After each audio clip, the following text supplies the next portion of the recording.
ఇవన్నీ తెలుగుదేశం, జనసేన, బీజేపీ కూటమితో సాధ్యం అనేది ప్రజలందరికీ కూడా తెలియవలసిన అవసరం ఎంతైనా ఉంది. ఆర్థికంగా ఈరోజు మన రాష్ట్రాన్ని అధోగతి పాలు చేసిన జగన్మోహన్ రెడ్డి గారిని మళ్ళీ ఆంధ్రప్రదేశ్ని గాడిలో పెట్టాలి అంటే ఈ కూటమితోనే సాధ్యం. ఎందుకంటే జగన్మోహన్ రెడ్డి గారు దళితుల పట్ల ఏ విధంగా ప్రవర్తించారు, నమారమ్మి 6,000 మంది మీద దాడులు చేయటం, 188 మంది దాకా హత్యకు గావించబడటం అందరూ కూడా తెలిసిన విషయమే. అలాగే ఎన్డీఏ కూటమిలో మైనార్టీల హక్కులు ఏవి కూడా భంగం కలగకోకుండా చూసే బాధ్యత టీడీపీ జనసేన తీసుకుంటుందని ఈ సందర్భంగా అందరికీ కూడా తెలియజేయడం జరుగుతుంది.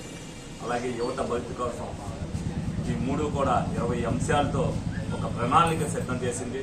ఏదైతే డ్రగ్స్ రహిత ఆంధ్రప్రదేశ్ని చేయాలనే ఒక నినాదంతో జనసేన, టీడీపీ, బీజేపీ కూటమి ఎదురుకెళ్తుంది.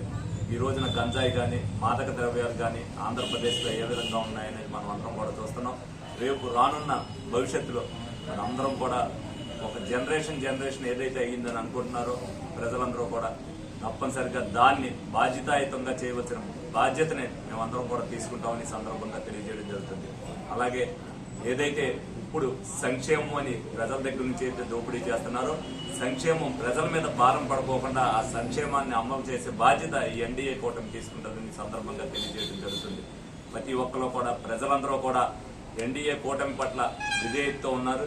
వాళ్ళలో భావోద్వేగం కానీ, వాళ్ళలో ఉన్న కసి కానీ, వాళ్ళలో ఉన్న బాధ్యత కానీ మేము ఇంటింటికి తిరుగుతున్నప్పుడు తెలుస్తుంది. తప్పనిసరిగా వాళ్ళు ఎన్డీఏ కూటమికి వేసి 160 సీట్లు పైగా ఎన్డీఏ కూటమికి ఇవ్వాలని ప్రజలందరూ కూడా అంకిత భావంతో ఉన్నారు. జగన్మోహన్ రెడ్డి గారిని సాగనంపడానికి ప్రజలందరూ కూడా ఏదైతే ఒక్క ఛాన్స్ అధికారంలోకి వచ్చిన తర్వాత ప్రజలందరినీ కూడా ఏ విధంగా ఇబ్బంది పడ్డారనేది ప్రజలందరూ కూడా చూడటం జరిగింది. అలాగే ఏదైతే పవన్ కళ్యాణ్ గారు ఒక ఆశయం కోసం అధికారం ముఖ్యం కాదు, ప్రజలు ముఖ్యం, ప్రజలు గెలవాలి అనే ఒక నినాదంతో చంద్రబాబు నాయుడు గారితో చేయి కలిపి ఆ రోజున ఏదైతే స్నేహవస్తం అందించారో అదే మాట మీద నిలబడి మరి బీజేపీని కూడా ఇందులోకి తీసుకురావడం జరిగింది. తప్పనిసరిగా ఆయన ఆశయం నెరవేర్చడానికి ప్రతి ఒక్కరు కూడా మరి జన సైనికులు కానీ, తెలుగుదేశం వాళ్ళు కానీ, అలాగే బీజేపీ నాయకులు కానీ అందరూ కూడా అంకిత భావంతో పనిచేస్తున్నారు. ఎన్డీఏ కూటమిని గెలిపించే బాధ్యతని వారందరూ కూడా తీసుకున్నారు. ప్రజలందరినీ కూడా మమేకం చేశారు. ప్రజల్లో కూడా చాలా చైతన్యం వచ్చింది.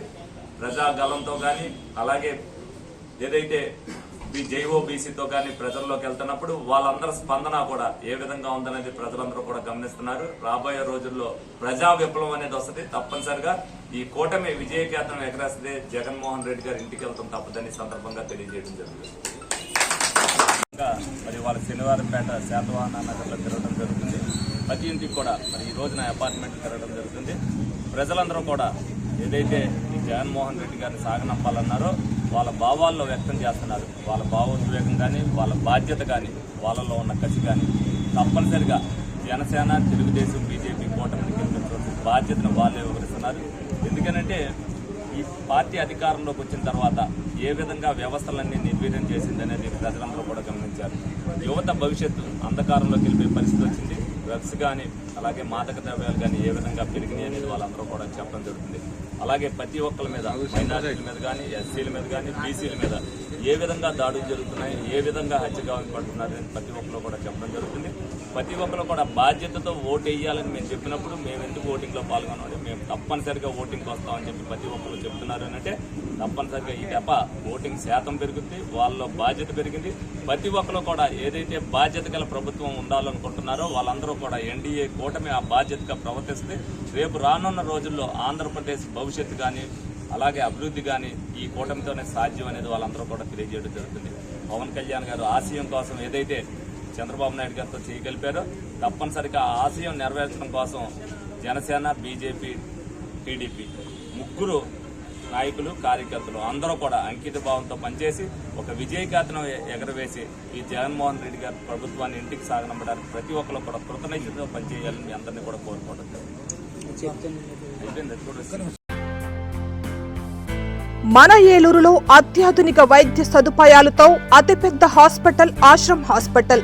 అనుభవజ్ఞులైన వైద్యుల పర్యవేక్షణలో గత 24 సంవత్సరాలుగా వేలాది మంది రోగులకు అత్యున్నత స్థాయి వైద్య చికిత్సలు అందిస్తున్న సంస్థ. మా హాస్పిటల్ నందు MRI, 1.5, Tesla, CT scan, mammography, గుండె చికిత్స, శస్త్రచికిత్స, ఓపీడీ,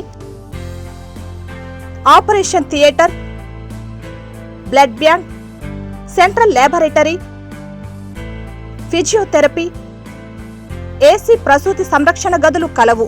మరిన్ని వివరాలకై సంప్రదించండి 9491044836 మరియు 9491044844.